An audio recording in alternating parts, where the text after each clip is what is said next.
रथसप्तमी. रथसप्तमी हा हिंदू धर्मातील एक अत्यंत महत्त्वाचा आणि पवित्र सण आहे.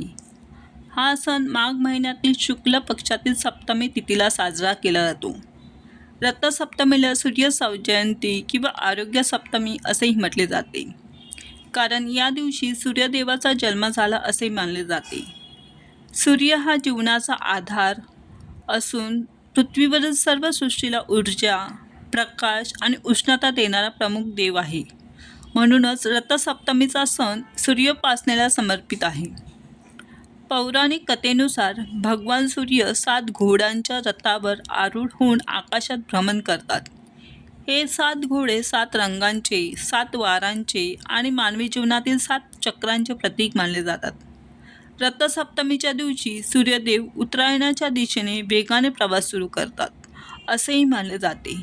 त्यामुळे हा दिवस ऋतुबदलाचा आणि सकारात्मक ऊर्जेच्या प्रारंभाचा मानला जातो. या दिवशी सकाळी लवकर उठून स्नान करण्याची विशेष परंपरा आहे.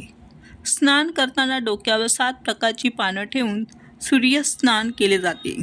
यामुळे शारीरिक व मानसिक शुद्धता मिळते असा विश्वास आहे.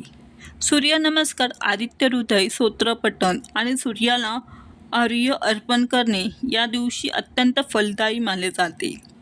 विशेषतः आरोग्य, दीर्घायुष्य आणि रोगमुक्त जीवनासाठी रथसप्तमीचे व्रत केले जाते. आध्यात्मिक दृष्टिकोनातून सूर्य हा आरोग्याचे प्रतीक आहे. सूर्योपासनेमुळे आत्मविश्वास वाढतो, बुद्धी तीक्ष्ण होते आणि जीवनात सकारात्मकता येते. शास्त्रीयदृष्ट्या देखील सूर्यप्रकाशामुळे शरीराला व्हिटॅमिन डी मिळते, जे आरोग्यासाठी आवश्यक आहे. त्यामुळे रथसप्तमीचा सण धार्मिकतेसोबतच वैज्ञानिक महत्त्वही अधोरेखित करतो.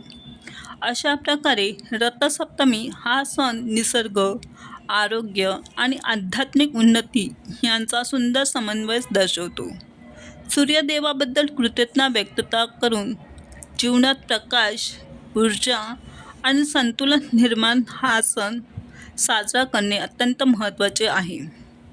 श्री स्वामी समर्थ.